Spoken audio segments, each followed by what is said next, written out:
Another episode of Sports and Songs podcast. We're on season 4, episode number 28. Tonight is our songs edition. Welcome, Andy. Hello, how you guys doing? And I'm Dan. Our other host here is Andy. We have a special guest here tonight. We've got Erick joining us from Dust and Bones. It's a local Minnesota-based tribute band for Guns N' Roses called Dust and Bones. Welcome to the show, Erick. Well, thanks for having me. Well, we've got some images here at the bottom, some JPEGs of your recent shows, but we have some time here to go over some of your, how did the band get started? What kind of songs do you do? What kind of show performance do you put on? And what is your role specifically with the band? Now, Andy and I know this, of course. Yeah, we know. Seen you live, but for the others out there, what role do you play in the band on stage? Well, I'm the singer. I'm the Axl Rose dancing around and screaming for 3 hours a night. The way it got started is I'll give you the short version. It's pretty interesting. I started off as a guitar player. Okay. So I was about 17 learning how to play guitar. And a buddy of mine said, "Hey, we're having a garage band bash in high school. You want to join?" I'm like, "I've only played guitar for 3 weeks. I can't play on stage, you know?" And but I said, "Okay, let's do it. What song are we going to do?" And they wanted to do Knocking on Heaven's Door. Now, at the time, I don't sing because I have a pretty unique voice, so I do not sing. But I've been singing in my bedroom to Paradise City all the time, and I was like, "Yeah, I can kind of do it." Well, he came up to me, the guy running the show, and said, "I'm going to have you singing on Knockin'." And I was like, "Nope, not doing it, not doing it." And it comes to the part where it's dun, dun, dun, dun, dun, that part, and he's taking the microphone, the singer's taking the microphone to everybody, and then it comes to my face, and I'm just like, I just took everything I had and went, "Knock, knock, knock it on," just screamed loud as I could. And the whole place stood up and just went nuts. And I was just like, whoa, I didn't even know I could do that. So fast forward a few years, and I was like, you know what? I want to do a Guns N' Roses tribute. So me and my buddy Adam decided to do an acoustic tribute. We actually called it Dust and Bones. But we only got, 4 or 5 songs that we can do acoustic. So it got to the point of we got to hire a percussionist, a drummer, a bongo player, something. And I really didn't want to do it because I've been in and out of bands, and you know how it works. It's hard to keep a band together. So I just happened to go on an old site called musicscene.org, probably around the same time. And I saw an ad that said Guns N' Roses tribute, have Slash, Izzy, Steven, and Duff. Need Axl. You know who you are. And I was like, whoa. I was like, are you kidding me? I don't even have to put this together? These guys can't be that good. There's no way I got that kind of luck. And I talked to the Slash, the main guy, and he said, "Yeah, come down. We're trying some guys out." So I drive down there, and he comes out, and if you've seen the guy, he looks like Slash. He's got the longer hair, and he's about the same build and all that. And I'm just wearing t-shirt and jeans. I'm just a regular dude, and we get into the rehearsal space, and everyone's all set up, and everyone seems cool and everything. And they looked up at the song list, and they said, "What song do you want to do?" And I don't know why I said it, but I was kind of like, well, what song couldn't the last guy do? Not in a cocky way, but just I wanted to see, Okay. You know what I mean? Kind of if I want to get the job. So what song couldn't he do? And I think it was Out to Get Me, if I remember right. And we kicked into Out to Get Me, and first time singing that live for me. And it went pretty good. And then we ended, and the guitar player, the Izzy at the time, went, "Damn, that was awesome." And then I go, "Thanks." And I go to the Slash, and I said, "How was that?" He goes, "That was good." I said, "What about the other guy?" He's like, "What other guy?" I was like, "All right." So we ran through a bunch of songs, and it was up and running fairly quickly, and would have been about 2007. Nice. And then of course, now we got shows. So I think our first show was Turtles in Shakopee, I believe. Yep. Yes. Might have been that, or it might have been Mike Has a Backyard Bash party every year. It might have been the Backyard Bash. We played the show, and it went good. We had our little mistakes here and there, but it felt good, and it went good, and people were just getting wild. So then our next show was, you guys ever been to the Triple Rock? Yes, I've been there one time. Yes. It's closed now, but this was a Halloween show. So they had a Motley Crue tribute who was, some original band doing Motley Crue, some original band doing Neil Diamond, and then we were the actual only tribute band.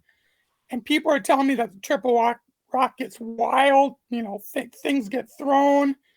At this point, it's only our second show, so I'm like, God, I don't want something to get thrown at me or something, and because I figured they'd want to antagonize Axel and have me throw the mic down or something, Right. So we start playing, and sure enough, here comes an 8-ball glass right by my head. I'm like, holy the hell! And this other guy tries climbing on stage, and the Izzy at the time is kicking him in the head to get him off because he's trying to grab his guitar. Awesome. I mean, it felt like a Guns N' Roses 1987. Like the Troubadour, the Whiskey Yeah. a Go-Go. Montreal. It was, and a guy like me, I usually just play guitar in an original band. Things are fun, things are wild, but not like this. And then another beer bottle came flying, and oh my God! And we got done, and people dug it, but I was like, I told the guys, if this happens again, I don't want to get stuff thrown at me. This is not my jam. It's not my jam. I want to do it. I want to have fun, but this kind of antagonizing is just not cool, And after that, the shows just got better and better, and people became a little bit more respectful. They saw, oh, these guys can do it. This is fun. This is awesome. And the shows became more of an atmosphere of a fun show. So that's pretty much the short answer of how it began and how it almost ended at the Triple Rock. Oh my For God! all of us, pretty Now, much. how many songs is your typical set list for a show if someone wants to go see Dust and Bones? Ooh, well, we've done 3-hour shows, all of our material with a couple of 30-minute breaks. As far as songs, I guess that's a good question. I don't. Oh my! We can do almost. I guess it's easier for me to list the songs we don't do. You go into the Chinese Conspiracy album and stuff, or No, no? we don't Okay. go into Democracy. We talked about that when it came out because I kind of dug some of those tunes, Yeah. And I was like, let's do it. And then Slash, who's adamant about the old GNR, is just like, nope, not doing it. And I'm like, So you kind I of go get it. through Use Your Illusion 2, and that's where you stop? yeah, we stop at Spaghetti Incident. Okay. Okay. Okay. So off the Spaghetti Incident, we do Hair of the Dog and Attitude and Black Leather. And do you do Knocking on Heaven's Door? Oh yeah, we do. That's a For standard. your original song, you got to do that one. That's the standard. Yeah. That's the staple. Okay. That's a staple. Yeah. The one that I started guess off for you, Um, anyway. Yeah, and it was that moment. I don't know. You guys play instruments or in bands or anything? No. Not in a band, no. No, always been a fan. Never been musically inclined. Okay. I think every musician has their moment, where, whoa, this is awesome. And that was my moment. It was just all these people that just were about to laugh at me because no way Eric can do this. And I just freaking scream it and they go nuts, Just a weird thing how it worked out, Yeah. Our musical talent kind of goes, we're the guy who bats 110 in baseball, but was a great manager, We can tell you about music and instruments, we can't play them, so. Yeah. Now, how about the wig? Now, is that your real hair? It's a wig. We're looking at a photo here on the right. It's almost perfect, identical to Axel. Yep, it's a near perfect wig. I used to use a $100 wig I bought from a wig shop in St. Paul, but then they would only last 3 or 4 shows, even combing them out. They get so ratty and stuff from the sweat. So I was at a costume shop one day and I saw a $16 rocker wig, 80s rocker wig. And I picked that up and it was perfect. So I've used maybe, I don't know, 5, 6 of those throughout the years. Oh, it looks from a fan perspective, and maybe Andy, you can chime Yeah, in. it looks pretty legit. I think with the headband, it helps it look more real. Mm-hmm. It looks, you guys with Slash and everyone, it's right on the money. And that's what I think with any tribute band is the looks go right hand in hand. I thought, I watched Dust and Bones, you get the chills thinking you're watching these guys live is the best compliment to a tribute band, right? I mean, with all respect, the guy who does Slash has the best blank stare on his face the whole time too. You know, it's like, the whole like, did I leave the iron on at home? Type of look on his face. You know. Yeah, and that's kind of what Slash looks like now. Yeah, just gotta. Oh yeah. Now, I mean, has he there knows been? Slash. Oh, What was go that? ahead. Has there been any He- other turnover with the band, other players in the group, or are they all stayed the same? No, we've got almost all the same except for Izzy, the guitar, and Duff on the bass. Okay. The only reason we got new Izzy is when we were starting to jam and learn the songs, the Izzy we had wasn't satisfied how fast we were learning them. Okay. Like, we'd play, let's say, what's that? Pretty Tied Up. And Okay. we might goof a part up here, first rehearsal, goof it up again the second rehearsal. And he was a good musician, so he got frustrated, and finally he's like, I can't, I'm sorry guys, good luck. And we're like, Yeah. wow, we want to keep going. We know we're not there yet, but like the drummer wasn't a huge GNR fan. He didn't know Pretty Tied Up. He'd probably heard it on the radio, but he didn't know a lot of these songs, so he had to listen to them, learn them, and then practice them. So, it took a while for all of us. Like, I didn't know the lyrics. I just always kind of on the song, I never knew the lyrics. So I had to go back and, learn all the lyrics. Then we got another guitarist for Izzy. He worked out for, I don't know, he was with us maybe 6-8 months and then just, I guess, kind of faded away, kind of couldn't make it to practice, showed up late here. So he kind of faded away. And then I brought in my buddy, Adam, who was in the Dust and Bones acoustic tribute that I was talking about. And he's been with us, God, I want to say 2013, something like that. Okay. And then the original Duff, ended up moving to California with his girlfriend. So he was gone. Then we brought in another guy. He was great, Dan, but he ended up going on cruise ships and playing music on cruise ships. So, he worked his way up, became a musical director. So, we're like, okay, I get it. You want to do something different. And then we brought in another guy I knew, Al, on bass. So the two filler guys are guys that I brought in that I knew. You do a lot But of they're great. acoustic songs still? What's that? You do a lot of the acoustic songs still in the set today? We do. You guys have been to Mace Flax, haven't you? Which No. one? Not to see you Mace guys. Flax? Not to see us? Yeah. We used to, Mace Flax was our home base until they stopped doing live music. We used to stop the show and actually bring out acoustic and do Patience, I Used to Love Her, Yep. Dead Flowers. But we noticed that it was awesome, but it kind of slowed the show down. Okay. You know what I mean? Mm-hmm. So we kind of incorporated those songs like GNR does electrically within. Yeah, but we do Patience, Used to Love Her. Okay. Pretty much everything. All right, cool. Yeah, it's tough being in the lifestyle that you are because the other guys, the bands are typically in other bands as well, and trying to coordinate schedules, trying to coordinate families, trying to coordinate jobs, and it's part of a burnout process. Is what we've been seeing with different interviews. It takes a lot. It takes a special person to manage all that and to keep it going for all these years as well. So hats off for that. Do you guys stick around the Twin Cities area, or do you kind of go northern Minnesota, Dakotas at all, or? We used to play South Dakota, North Dakota. Probably going to get out there soon again. Wisconsin's a lot of fun. Sometimes they actually think we're the real GNR out in Wisconsin. Well, it's Wisconsin, so yeah, they never get bigger bands out there. So it's like, oh my God, I can't believe you guys came all the way out here. But it's a blast. You go. Guns N' Roses would not charge $15 for a concert, so that's that should be the key right there. It's funny. I met one lady out there years ago at some venue in South Dakota. She said she was Axl Rose's cousin. Oh. And I was kind of busy, so I couldn't talk to her, but I remembered what she looked like. And we went back out there like a year later, played. I saw her again in the front row. So I went up, oh, yeah, you're Axl Rose's cousin. She goes, huh? You told me you're Axl Rose's cousin. I'm not his cousin.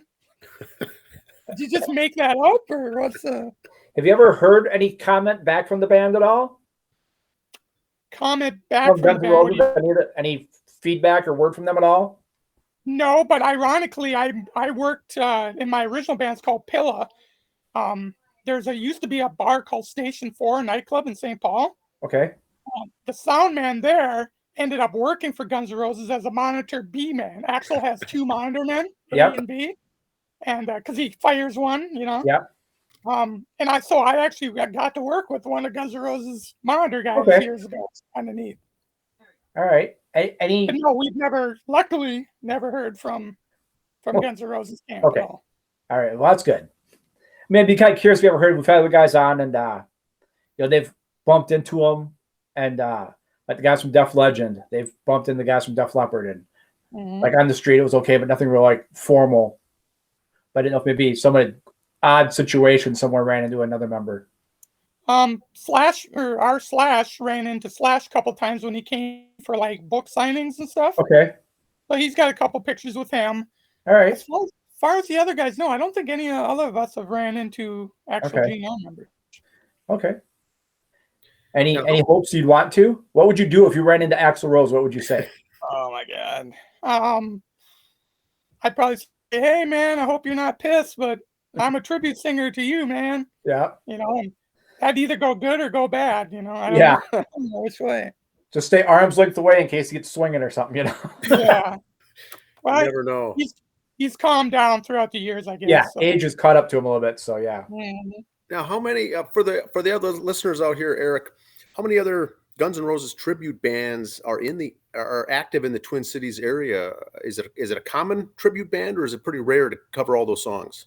It's very rare because most singers can't do more than 4 or 5 Guns N' Roses songs before the throat goes. For some reason, I can. I took some voice lessons to learn how to relax while singing, and I'm able to do it. I mean, we were on a little 3-stop tour many years ago, and I did 3 shows back to back that were like 2.5 hours long. Now, at the end of that one, I was pretty toasted. Yeah. There used to be one that was kind of a competition with us in, I want to say they were deep into Wisconsin, maybe. And they came out here to the cities once, and then we started up, and then they came out again when we were running. And, but after we got running, they never came back, so. And then how about nationwide? Who are the top Guns N' Roses tribute bands nationwide? Oh boy, I haven't looked at that in a while. There's one out in California that's really, really good. Okay, I can imagine. I think that singer actually was on some type of karaoke show or tribute show where you sing like Guns N' Roses. Oh yeah. Okay. Otherwise, there's a lot of other Dustin Bones, which kind of sucks, Yeah. Oh, there is. Okay. Yeah, there's one in Hungary. And about 6 years ago, you can see where this is going. 6 years ago, we're playing out in North Dakota.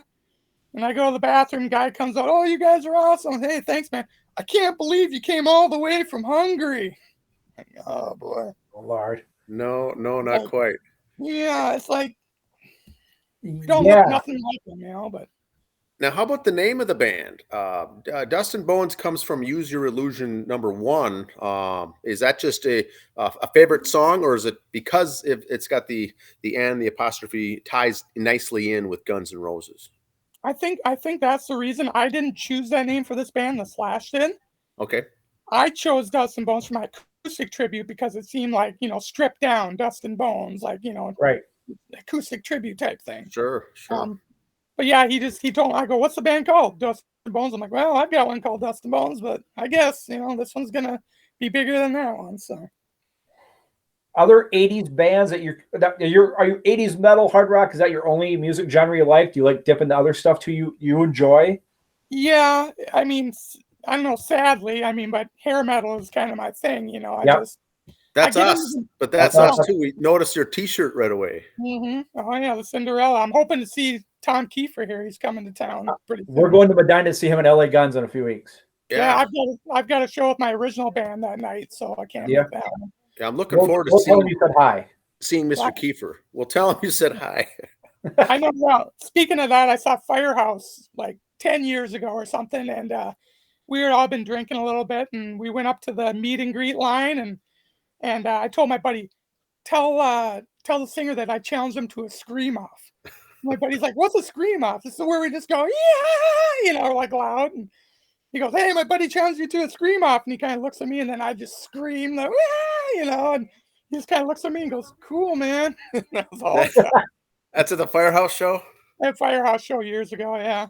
Now, Andy, did you see them recently? No, they were at Medina. I was going to go, and I never did go. I was going to go see them, and I know Who were they with? I think it was just them. Was it Okay, them got and Lita, I thought? Were they here with Lita Ford? They come around pretty frequently. We see them a lot on the concert shows. Yeah. Yeah, I gotta see them. them The Dine again. Entertainment Center, Lex, that's out in our neighborhood here. So There's a good website group called, I think it's Midwest Metal or Midwest Bands or something like that, and the guy keeps up with every bigger metal and hair metal band on Facebook. Midwest Metal. Yeah, Midwest Tribute Band, I think it is. No, not the tribute band one. This guy does it all the bands. Like, that's okay. Just can't remember the name right. We got to follow them. That's pretty good. Oh yeah, I'll link them to your guys' song. Yeah. There, actually, his dad is a tenant of mine. I have a house up north that I rent out, and his dad is a tenant. So it's kind of a small world thing, you know. Yep. Now here's a question I have for you, Eric. You know, in the wintertime here in the Twin Cities up north, you're playing all indoors, but do you look forward to playing outdoors in the summertime? Amphitheaters, outdoor bars, things like that. Is that fun? Oh, it's absolutely a blast. We've got like St. Croix Casino coming up. I think that one might be inside. Okay. A lot of the casino shows we've done are outside in big, venues. We did venue out in Wisconsin, I don't know, 5-6 years ago, that Jesse's girl, Rick Springfield, was playing, so he ended, and then we were the last band, so technically Rick Springfield opened up for us. Perfect. And we like to say Rockfest. We played Rockfest, I think, like 2011. In Cabot. When Judas Priest was there. Okay. And then we had to play between each headliner. But when Judas Priest was done at like 11:30, we played one more set. So Judas Priest opened for you there too. They opened for us, yeah. You got some good street cred bragging rights on some of that. Yeah. That's a blast. Stuff, just stuff that's fun, you know. Now, coming up, it's Memorial Weekend coming up. What have you got? Future plans, future shows coming up that we can send the listeners to and direct them to see you guys live. Yeah, that's what I'm looking at right now here. Let's see, March, April, May. June 30th, we're at the Bloomington VFW, Minnesota. Okay. And August 4th, that's when we're at St. Croix Casino. Okay.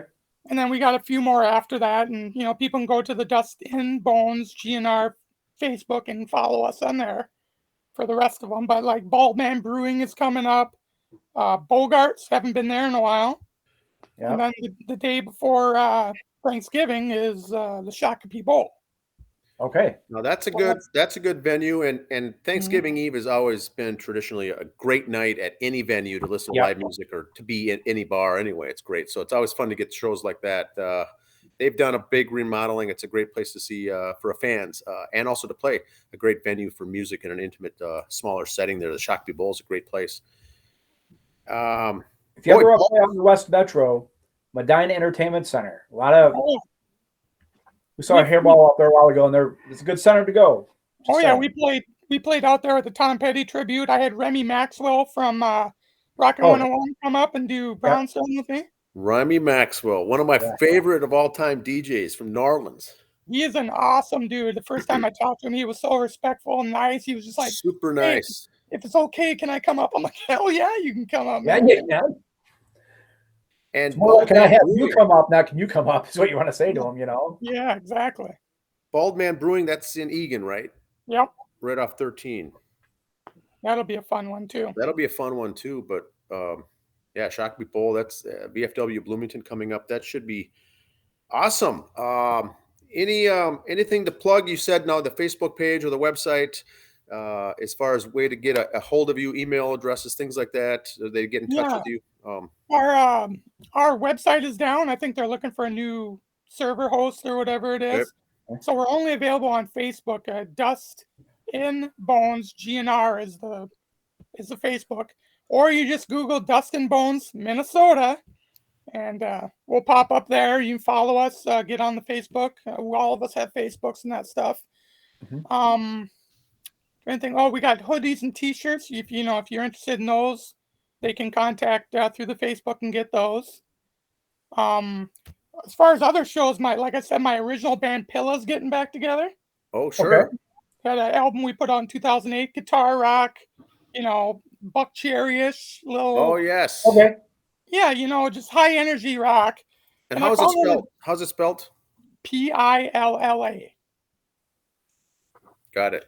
And July 22nd, we're playing in Orick for Orick Fest. Orick's kind of a small town near Big Lake, Becker, and that area.